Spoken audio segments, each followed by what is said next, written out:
You might not know this yet. Most people assume they'll feel it, some clear, dramatic moment, when it's time to get their affairs in order. But here's the truth. For millions of older Americans, that moment never comes. Not because they're careless, but because the signs are so subtle, they don't look like warnings at all. You don't wake up one day suddenly ready to write a will, or choose a power of attorney, or talk to your family about medical wishes. It creeps in instead, through the quiet hesitations, the unspoken avoidance, the habits you don't even realize are changing. A recent survey found that over 64% of adults over 60 have delayed end-of-life planning simply because they feel they still have time. But time doesn't send reminders. It just keeps moving. And that's what makes this conversation so urgent. If you've been telling yourself, "I'll do it later," this video might change your mind. Because the signs that it's time to plan, they're already there. They're in how you spend your mornings, how you avoid certain topics, how your world starts to subtly narrow without you noticing. And if you miss them, it won't just affect you. It'll affect the people who love you most. So take a breath.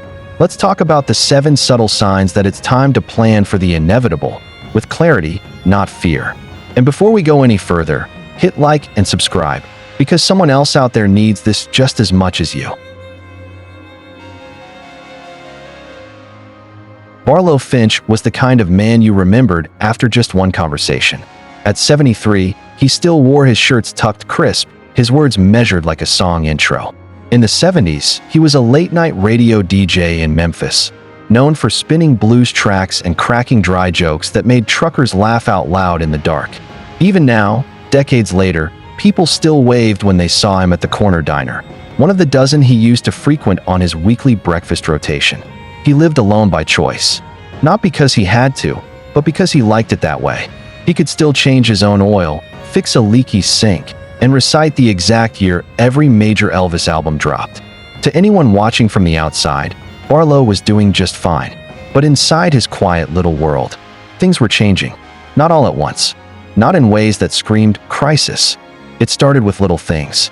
He stopped taking the scenic route to the grocery store, started keeping his radio turned off. His famous Barlowe breakfast circuit narrowed to just one diner, the one where they already knew his order, so he didn't have to speak much. He began letting calls go to voicemail, even from his daughter. When she did visit, he'd get irritated more quickly, especially when she asked about things like bills, paperwork, or just-in-case plans. And still, he swore everything was fine.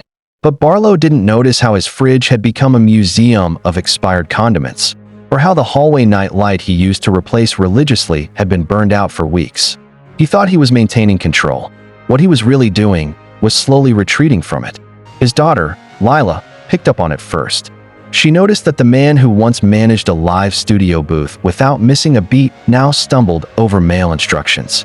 That the sharp humor was still there, but the follow-through wasn't. The old Barlowe planned trips, bought new gadgets, gave unsolicited advice about tires and tax breaks. This Barlowe just wanted to be left alone.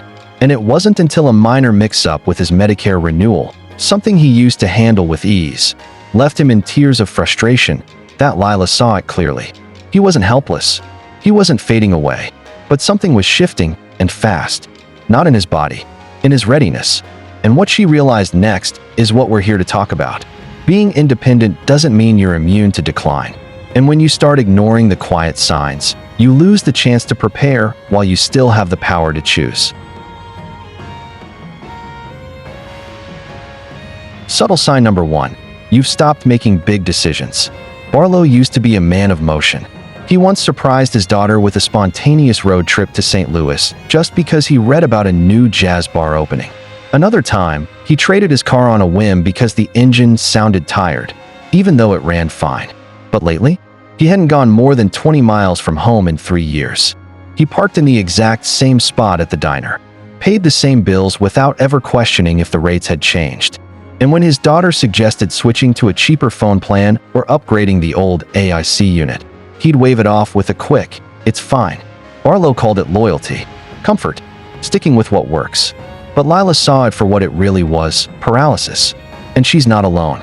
Across the US, thousands of seniors slowly stop making new choices, not because they've run out of dreams or energy, but because somewhere along the way, the decision-making process started feeling too risky.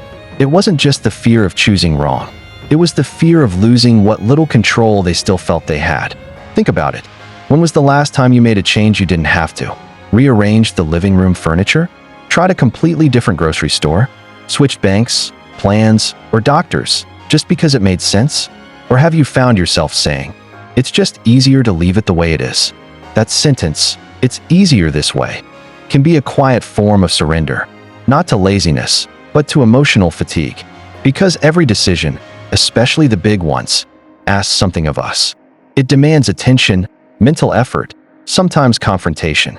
And when we start avoiding those decisions altogether, we shrink our world without realizing it. That's when the danger creeps in, not just in missed opportunities, but in what it means for the future.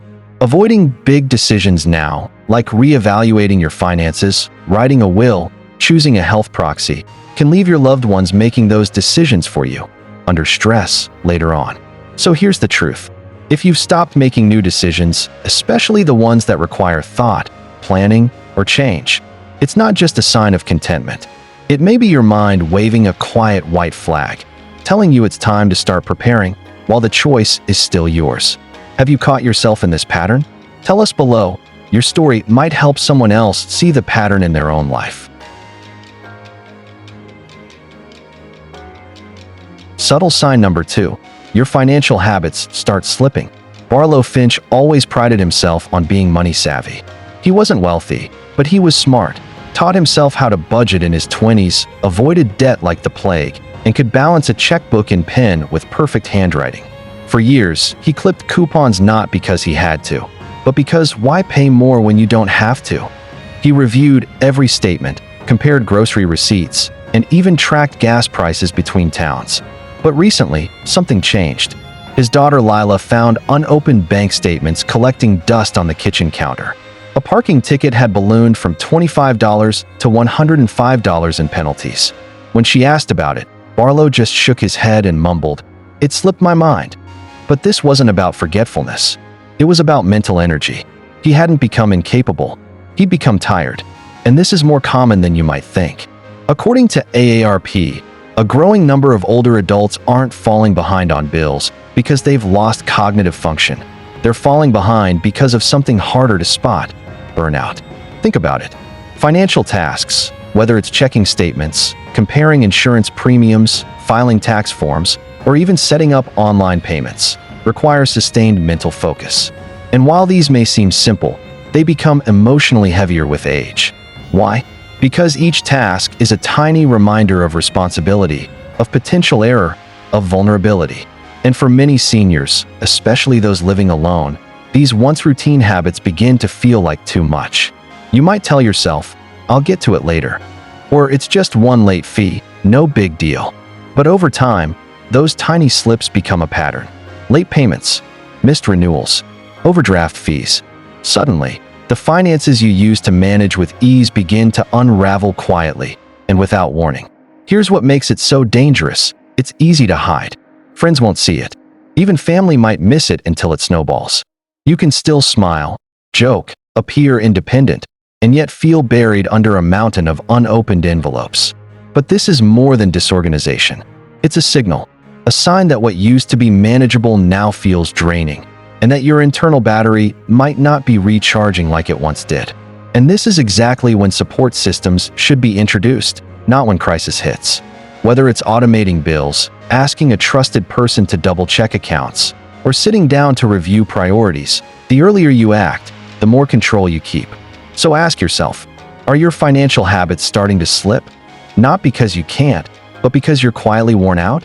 If this sounds familiar, drop a comment below. Your honesty could be the wake-up call someone else needs. Subtle sign number 3. You pull away from the world a little at a time. Barlowe used to be the first to show up and the last to leave. He hosted backyard fish fries every 4th of July, remembered everyone's birthday at church, and even helped organize the annual pancake breakfast for the local VA. He wasn't loud, but he was always present. So when he started skipping the Thursday night card game and letting phone calls from old friends go to voicemail, when he said, "I'm just not up for it," more than once, people assumed he was just slowing down. But Lila, his daughter, knew better, because it didn't happen all at once. It was one skipped dinner, then one missed meeting, then 1 month without opening the church newsletter, which he used to highlight with a yellow marker like it was the Sunday paper. And it's this gradual pulling away that's most alarming. It rarely looks like a crisis. It doesn't scream for help, but it signals something deeper than fatigue. It often points to internal decline, whether it's physical discomfort that makes leaving the house harder, emotional heaviness that makes socializing feel exhausting, or even a quiet, creeping sense that the world has moved on without you. This slow withdrawal is one of the earliest indicators that a person may be shifting, consciously or unconsciously, toward the final chapter of life. And yet, most people brush it off. They say, "I'm just not in the mood," or "people don't call me like they used to," or "everything's so loud these days." But the truth? Isolation doesn't start with slamming a door. It starts with not opening one. And over time, that lack of engagement rewires the brain. The less you connect, the harder it becomes to want to. And the harder it is to connect, the easier it becomes to convince yourself that you're just fine being alone. But here's the thing. We were never meant to live in silence. Not in youth, not in middle age, and certainly not in our later years. The moment we pull away from our community, we start losing the invisible support beams that hold us up: joy, accountability, memory, meaning. According to the National Institute on Aging, prolonged isolation in seniors is linked to everything from depression to cognitive decline to higher mortality. So if you find yourself staying in more often, not because of health, but because you feel more comfortable disconnected, take that seriously. It might not be a choice. It might be a defense mechanism. But ask yourself honestly, what are you protecting yourself from? And is that protection worth what it's slowly costing you? We want to hear from you. Have you noticed this pattern in yourself or someone you love? Drop a comment. It might open a door someone else hasn't had the courage to knock on. Subtle sign number 4. Your medicine cabinet tells a story you're not reading. Barlowe never liked fussing with pills. For years, all he needed was the occasional aspirin and something for allergies in spring. But over time, without even realizing it, his bathroom cabinet became a maze. There were bottles with different pharmacy labels, some with instructions scribbled in pen, others half-used, and at least one prescription that had expired last year. Dust gathered on the boxes he wasn't sure he still needed. One pill made him dizzy. Another gave him dry mouth. A third one, he couldn't even remember what it was for. And when Lila finally stepped in to help sort it out, she found 17 different medications from 5 different doctors and no one managing the whole picture. This isn't just Barlowe's story. It's a growing concern across the United States. Nearly 4 in 10 older Americans are living with polypharmacy, the use of 5 or more medications, often prescribed by different specialists who rarely communicate. It sounds manageable at first, but I need this for my heart. And that one's for my blood sugar. Oh, the green one. That's for sleep. But here's the silent truth.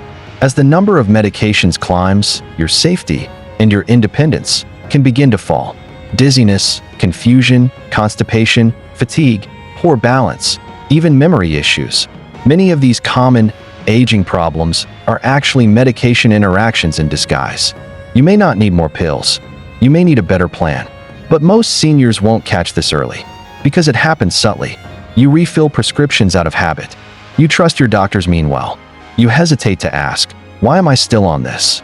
And slowly, the side effects you accept as aging might actually be signs that your body is trying to wave a red flag.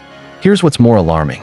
Many seniors delay end-of-life planning until a health crisis hits.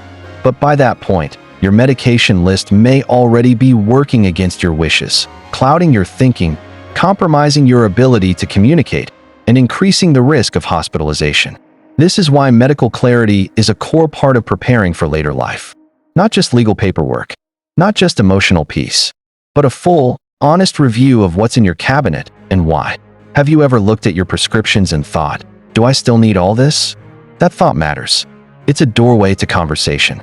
It's a signal that you're ready to take control before the system takes control of you. Don't wait until your medicine cabinet becomes a mystery. Get curious, get clarity, and if needed, get someone to help connect the dots. What's the most confusing part of your current care plan? Share your experience in the comments. It might help someone else take the first step toward understanding their own. Subtle sign number 5. Your home slowly becomes a minefield. Barlowe had lived in the same house for over 40 years. He could walk through it in the dark, barefoot, eyes closed. At least, that's what he told himself. But one evening, reaching for a glass of water, he stubbed his toe on the ottoman that hadn't moved in years. Later, while dusting, he tripped over a power cord he'd meant to tape down months ago. And the hallway rug? It had been curling at the corners for ages. A little bump, a little tug, just enough to catch a toe if you weren't careful. He didn't fall, but something else happened. He stopped moving as much at night, stopped going into certain rooms, stopped bending to reach that bottom shelf in the pantry. Not because he couldn't, but because somewhere deep down, his body had started treating his home like it was dangerous territory. And that's when Lila noticed. She asked why the living room was so dark after sunset, why he'd stopped cooking full meals in the kitchen, why that once cozy home had started feeling more like an obstacle course. Barlowe just shrugged. It's fine. I know my way around. But that's the trick, isn't it? Most older adults don't suddenly get injured. They slowly accommodate discomfort. They stop using parts of their home, stop moving freely, stop questioning the subtle ways their space no longer supports them. They accept tiny dangers as part of the background. A slippery tile here, a loose railing there, a flickering bulb you keep forgetting to replace. And every one of those minor things becomes a choice. Do you fix it, or do you learn to live with it? Here's what studies in the US have shown. Most seniors who suffer an at-home accident had already adjusted to unsafe conditions for months, sometimes years. And here's what's rarely discussed. These microdangers don't just risk injury. They quietly shrink your confidence. You hesitate more. You move less. You avoid the stairs. You leave things undone. And suddenly, your independence has started to erode without a single fall. It's not about being clumsy. It's about being too used to things that no longer serve you. When you plan for later life, your home should be a part of that conversation, because your space reflects your freedom or your fear. If you're finding it harder to move comfortably in your home, take a step back and ask, when did I stop feeling safe here? That question could change everything. Ever caught yourself making awkward workarounds just to avoid a tricky spot in your home? Drop a comment below. Your story could be the wake-up call someone else needs today. Subtle sign number 6. You avoid that conversation at all costs. Barlowe's daughter, Elise, had been gentle the first time she brought it up. Dad, have you thought about your will? You know, just in case. He smiled, then joked about how he planned to live forever. It was charming, disarming, and completely untrue. Because behind that easy grin was a man who couldn't bear the thought of discussing what comes after. Not because he was unaware, but because acknowledging the end, even in conversation, felt like calling it closer. So he changed the subject. Again, brought up the weather, the news, the dog's latest antics. Anything to avoid the silence that always followed the word will. But here's the uncomfortable truth. Avoiding the conversation doesn't make you strong. It makes you vulnerable in ways no one can see until it's too late. According to the National Institute on Aging, only 1 in 5 seniors in the US have actually communicated their end-of-life preferences to their family. Not just signed a paper, not just checked a box. Communicated, clearly, repeatedly. Because planning isn't just about documents. It's about clarity. Without those talks, your loved ones are left to guess what you would have wanted. And when families guess, they argue, they second-guess, they stress, and often, they carry that weight long after you're gone. Barlowe wasn't trying to hurt anyone. He thought avoiding it would keep things light, less serious, less emotional. But Elise didn't need him to be eternal. She needed him to be honest. She needed him to sit down and say, this is what matters to me. This is how I want to be remembered. This is how I want to go, with dignity, if I can. Instead, she was left with a puzzle and no picture on the box. So let me ask you this. Have you had that conversation? Not the rushed one. Not the I'll get to it later. The real one, where you talk about your wishes, your care, your values, your peace. Because the conversation you avoid today becomes the crisis your family can't solve tomorrow. And you don't have to do it all at once. Start with one sentence, one honest moment. It might feel uncomfortable, but it's also one of the most generous gifts you can give the people who love you. They deserve to know. And deep down, you deserve to be heard before others speak for you. Have you had this talk with your family yet? Or have you been putting it off like Barlowe did? Let us know in the comments. You might just inspire someone else to open a door they've been avoiding too. Subtle sign number 7. You feel the world getting louder, and you tune it out. Barlowe used to start every morning with coffee, a crossword, and the 7 o'clock news.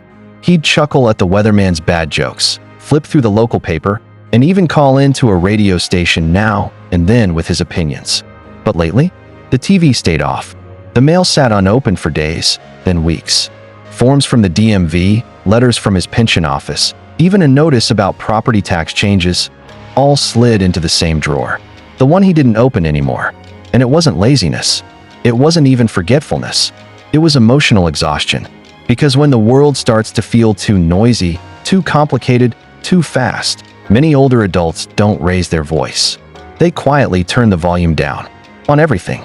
According to a recent study from the National Council on Aging, nearly 1 in 3 seniors report feeling overwhelmed by routine tasks that require mental processing, such as paperwork, phone trees, renewal applications, and digital services.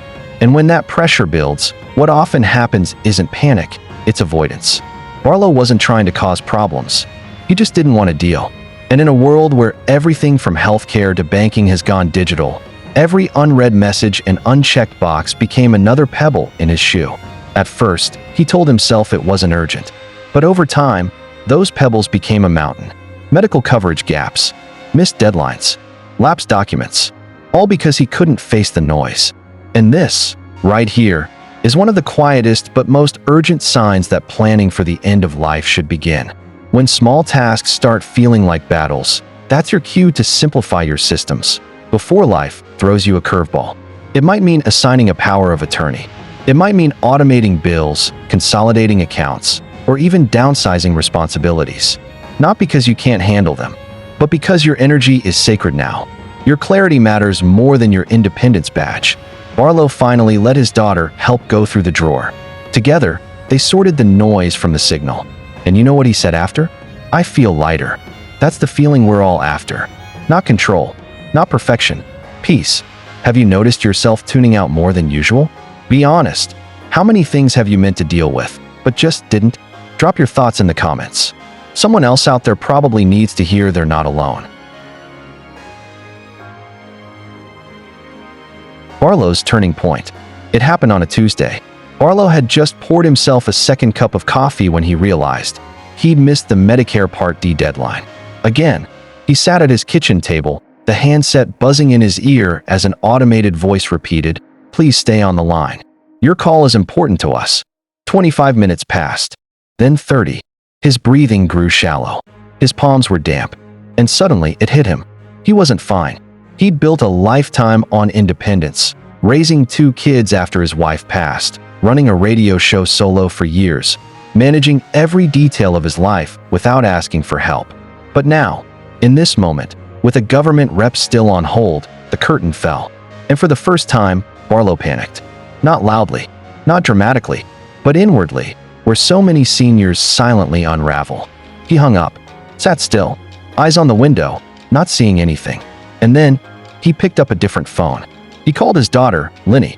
She came over the same afternoon. Not with judgment, not with pity, just with a notepad and a quiet sense of relief that he'd finally opened the door. They started with the small things. Opened the drawers full of letters.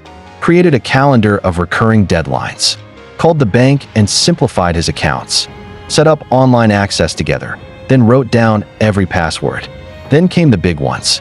His will, which he'd put off for 18 years.